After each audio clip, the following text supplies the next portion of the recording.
Hey guys, it's Erin. Welcome to my channel.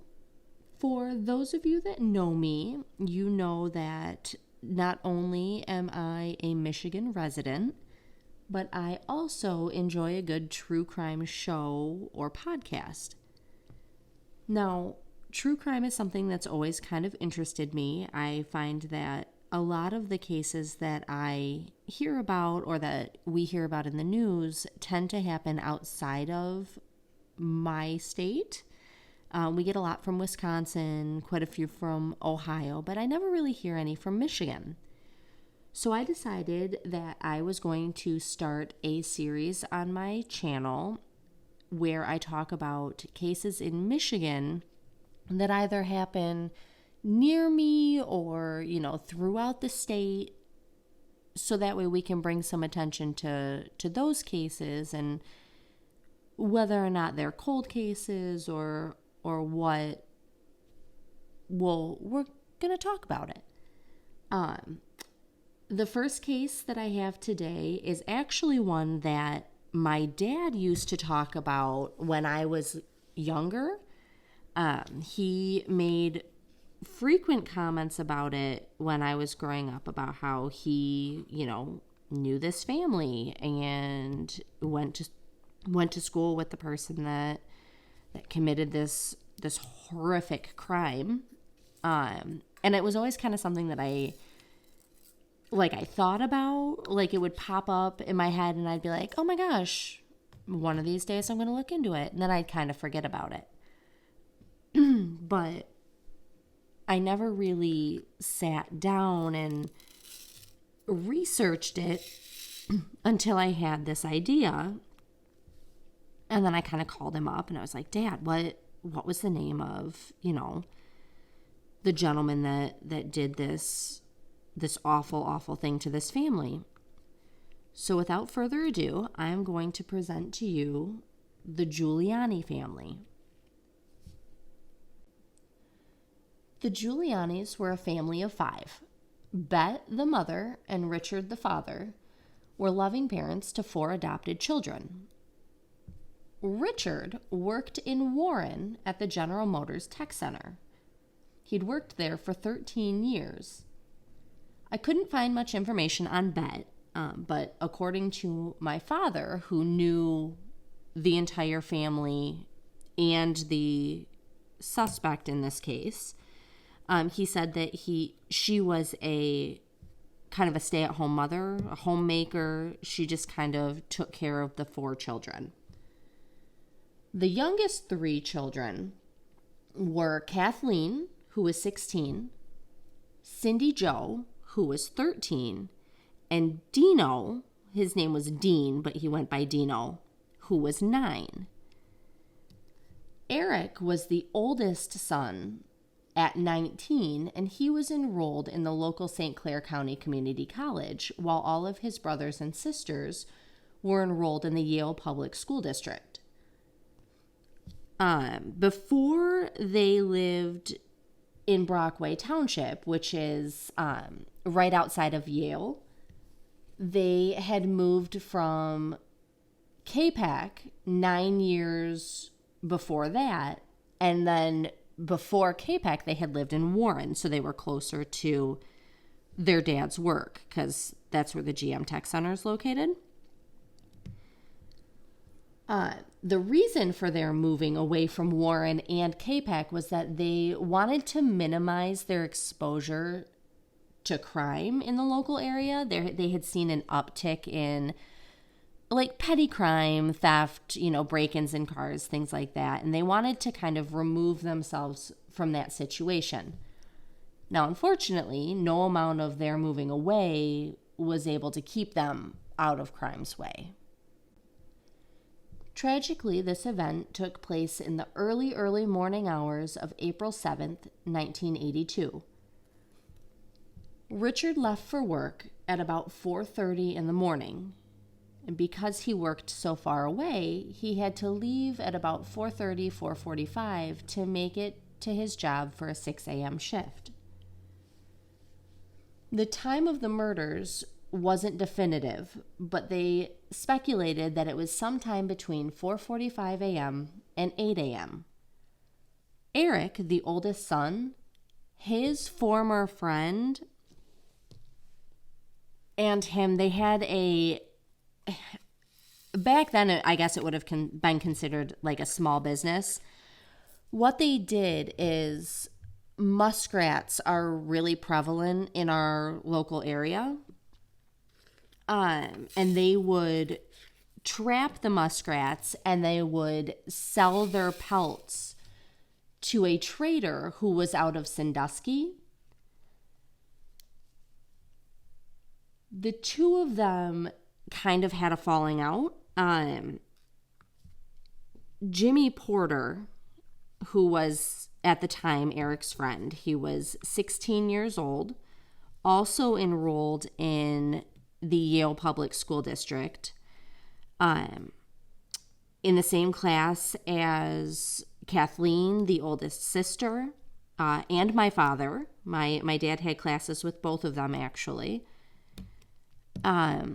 Felt that he was slighted and that he was owed more money than Eric had given him, like regarding the pelts. He felt that he should have gotten more. So before this entire ordeal, he actually broke into the Giuliani home and stole some of the pelts and some of the money that Eric and him had acquired during one of their trading sessions with the pelt dealer. Cops weren't called. It wasn't something that, he, got in trouble for. It was just known that he was the one that broke into the house. So he was very open about it, because he felt that he was owed more. And due to that, they had obviously a big falling out. Because of that falling out, they didn't work together anymore. It was one of those things that they avoided each other when the opportunity arose. But according to some of the locals, a couple nights before this event happened, they had a run-in with each other at a local party where Jimmy was seen, I guess, pushing Eric out of the way and just kind of getting rough with him. Everyone assumed, okay, they pushed each other, they had it out, whatever, everything's going to get settled. But unfortunately, it got settled in a way that nobody really anticipated. Now, like I said, the event happened on April 7th between 4:45 and 8 a.m. Eric's former friend and business partner, Jimmy Porter, was seen riding his bicycle down the road towards the Giuliani home. They lived less than a mile apart from each other, so it wasn't unusual for him to be seen riding his bicycle with his .22 caliber rifle across the handlebars to go meet Eric so they could go trapping. On this day, he was spotted riding his bicycle with his weapon across the handlebars, and nobody thought anything of it. They just assumed it was another day. They were going out trapping. They were going to try and make some money. Unfortunately, it was not a normal day, and they were not going out trapping. Porter showed up at the Giuliani home, walked in through the front door, and unfortunately shot the 5 Giuliani family members that remained in the home. So he shot the mother, Bet, Kathleen, Cindy Jo, Eric, and Dino. With his .22, he fired 14 rounds into the family. Now, for that weapon,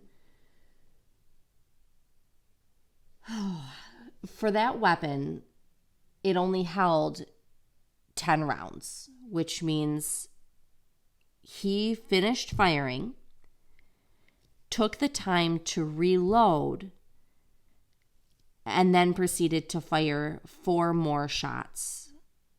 So it wasn't he came in and he just went until he was empty. He took the time to reload.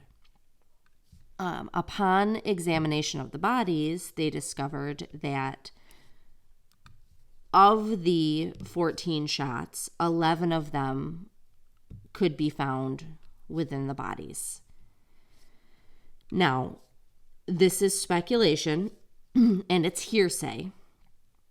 According to my father, who, like I said, went to school, witnessed the fight between Jimmy and Eric, according to local rumor mill, now, once again, complete speculation, take it with a grain of salt,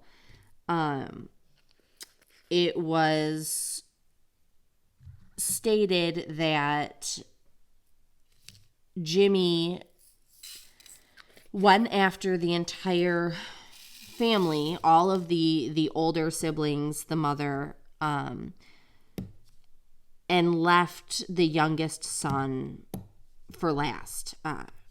Walked Dino around, made him see everything, and that's when he shot him. I couldn't find evidence of that. I couldn't find anything in any of the information, any of the research that I did. I couldn't find anything that mentioned that. But apparently, it is something that is, to the locals at least, widely criticized as being true. Whether it's them saying that that's just kind of Eric's or Jimmy's nature or what, they all can sort of come to the agreement that they believe that, unfortunately, poor little Dino, he was last. After murdering the family, he then took Eric's banking information and left. After he left, he withdrew $1,000 from the bank account because he still felt that even after breaking in the home, a few weeks prior or a month or so prior, that he was owed more. So he decided to add, theft to his growing list of crimes. I finished my diamond painting section before I finished my story. I didn't mean to, but oh well, here we are. At 8:30 a.m., a friend of Bet, who was the mother, and her daughter came over to meet with her. So Lydia Whitson and her daughter Paula, who was also 13, came over because they were going to go bowling with Bet and with Cindy Joe. That apparently it had been scheduled for like a week or two, and they were finally coming over to go on that trip. When they got there and they received no answer at the door, they walked in. Now, you have to remember, this is the 80s. It's not like today. Everyone left their front doors unlocked. Nobody really thought of anything like that as potentially harmful, which is why it was so easy for Jimmy to get in the house. So they walk in the door and they find the body of Bet and the children. They immediately call the police, at which point, Lydia and Paula get sent to the side. They're questioned. They're, what's going on? And they kind of close down the area. They find another neighbor who lived about 1.5 miles away, 2 miles away, And they asked, did you hear anything? Did you see anything? And other than, seeing Jimmy ride his bike towards the Giuliani home, nobody had heard anything. Nobody had seen anything suspicious. So while asking all of those questions, Jimmy was just off riding around Yale with one of his friends who had no idea what had gone down that morning. So this friend is completely oblivious to the fact that, these murders had taken place. They think they're just chilling with their friend. Now, the witness that had said they saw Porter riding his bicycle with the weapon obviously mentioned it to police, and police were like, okay, well, suspect number one, we gotta pull Jimmy Porter in. They spotted him at 6 p.m. on Main Street in Yale. Now, he was immediately picked up, and he was taken to the Juvenile Detention Center on Craft Road in Port Huron. At this point, there was pretty good evidence of what had gone on, they had a pretty good idea of who had done it. But the St. Clair County prosecutor, Robert Cleland, stated that the day after Porter was brought in, he wanted to petition the county probate court to allow him to hold the youth. Now, if the judge agreed to that, that means that Cleland can hold Jimmy for up to 2 weeks. That gives them a bunch of extra time to gather more evidence, to talk to more witnesses, to basically cement the fact that he committed this murder. And that's what he wanted. He wanted to be able to hold him for up to 2 weeks before filing charges. And he also wanted that extra time before asking that he be waived to circuit court for trial as an adult, because he wanted him tried as an adult rather than juvenile, since he was so close to adult age when the crime was committed. So while Porter was in custody, a funeral was being held for the Giuliani family. That funeral was held on April 12th of 1982. Over 300 people attended the funeral at the Sacred Heart Catholic Church in Yale, which coincidentally, my grandparents lived in Emmett, which is super close to Yale. And that is, I believe, the church that we went to growing up. So I knew that my dad had known the gentleman that committed these atrocious acts, and that he knew the family that unfortunately had been murdered. But I guess I didn't realize how entwined everything was. But the mourners attended the funeral at Sacred Heart Catholic Church, and the family was then buried at Resurrection Cemetery near Mount Clemens. Reverend Joseph Nosol was the reverend that presided over the funeral service, and he also sort of did like a one-on-one.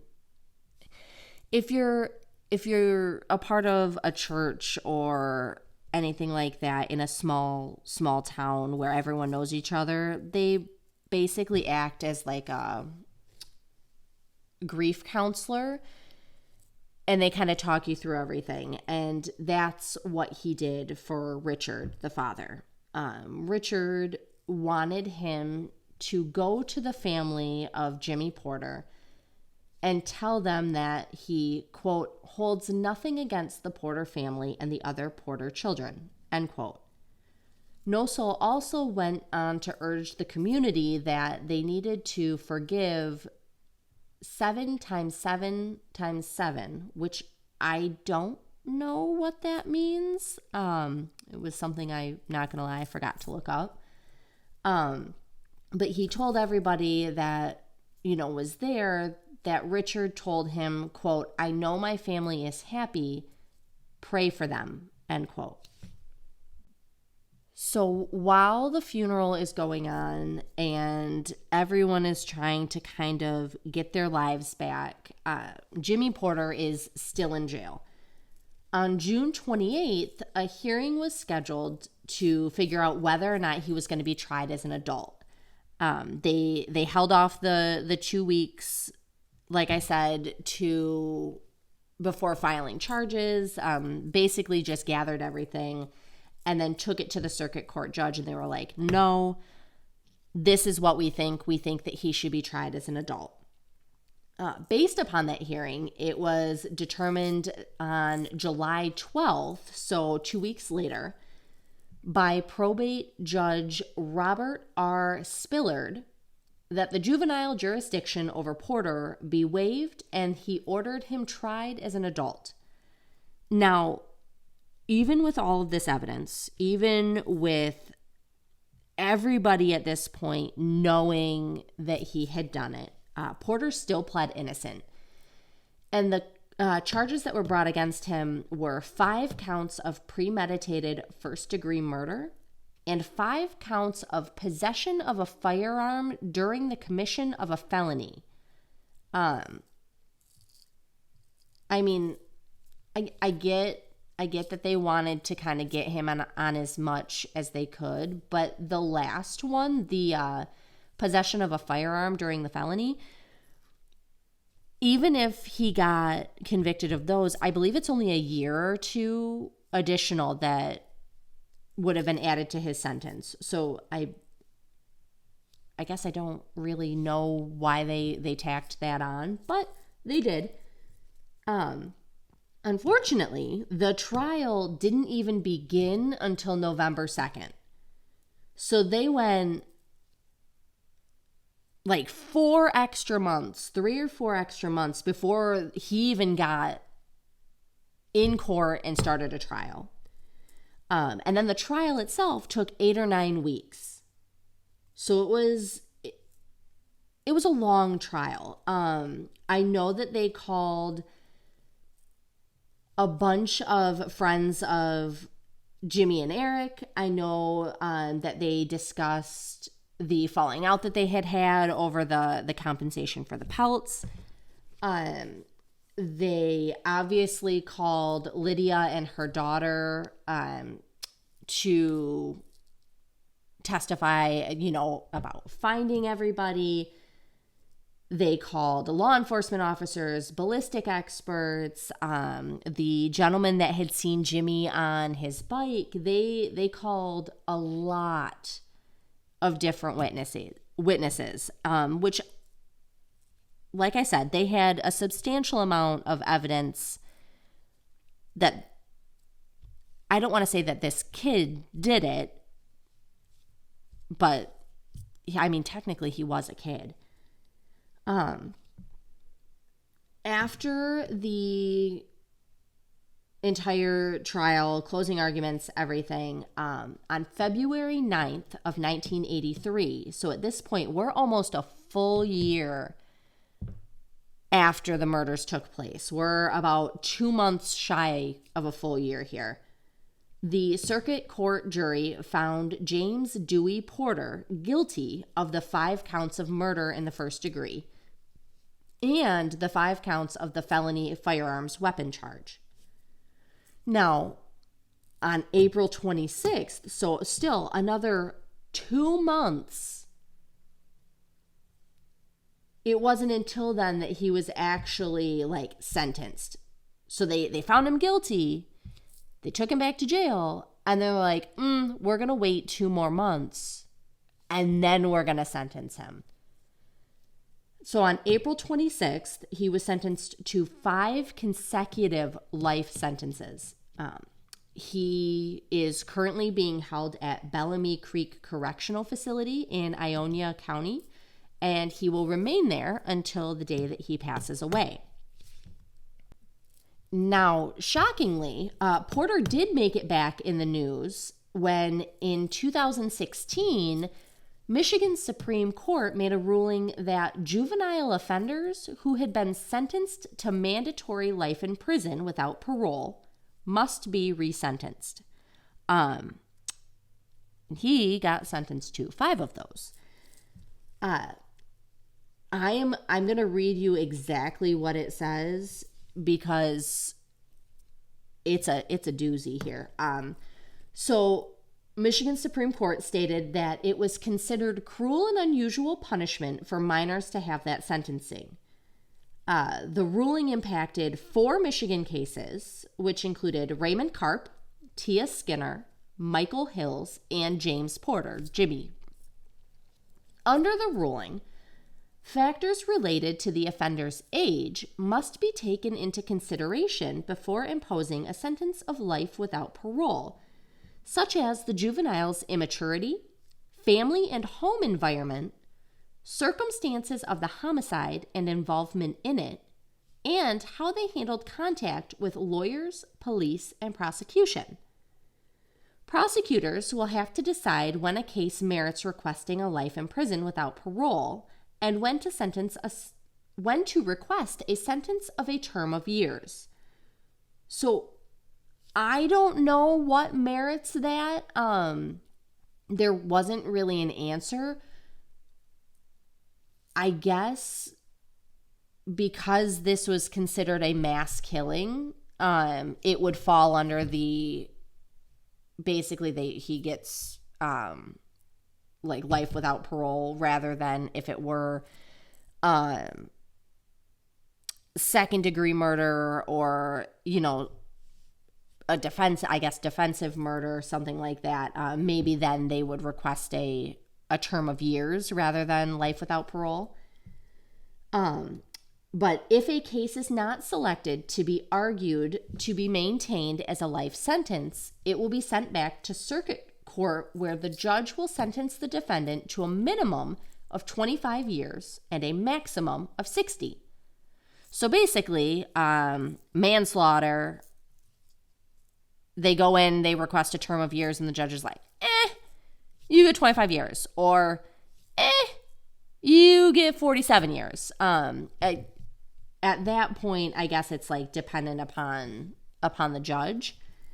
However, St. Clair County Prosecutor Mike Wendling said that those decisions will take into consideration whether or not the high court rules if a judge or jury has to decide the sentence. If a jury is required, you got to try the whole case again. So if they turned around and said, oh, hey, we think that Jimmy Porter was unjustly sentenced. Basically, he was too young. He was immature and had this falling out with Eric. We think he needs to be tried again. He would have gotten a whole new trial. So regardless of the fact that it is very clearly cemented that he tragically and just horrifically murdered this entire family, well, other than the father, he would have just gotten a whole new trial, which is mind-blowing to me. I don't understand it.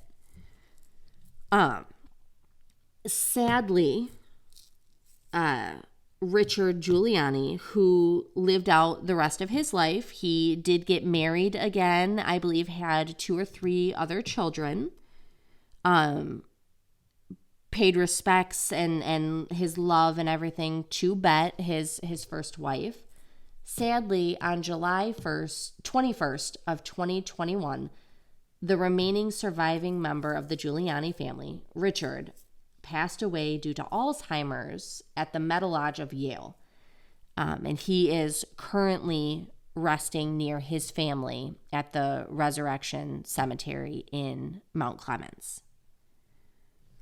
I hope that this gives a little bit more insight into something that happened incredibly close to where we live. Something that, once again, I say my father was,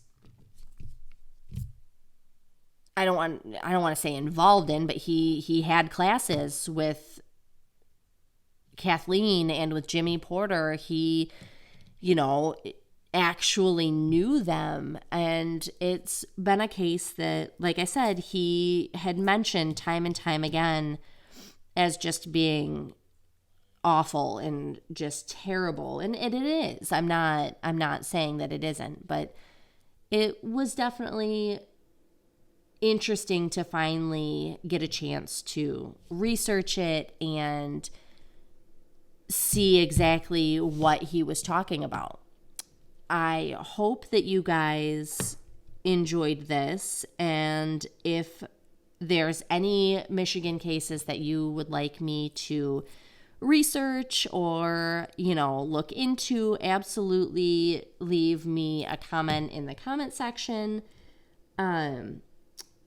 I am probably only going to try and do one of these a month. It is not going to be a weekly thing. And if it doesn't go over well, maybe I won't do another one. I don't know. That's completely up to you guys. I do have another one that I am going to start researching, and I will let you guys know when that's coming out.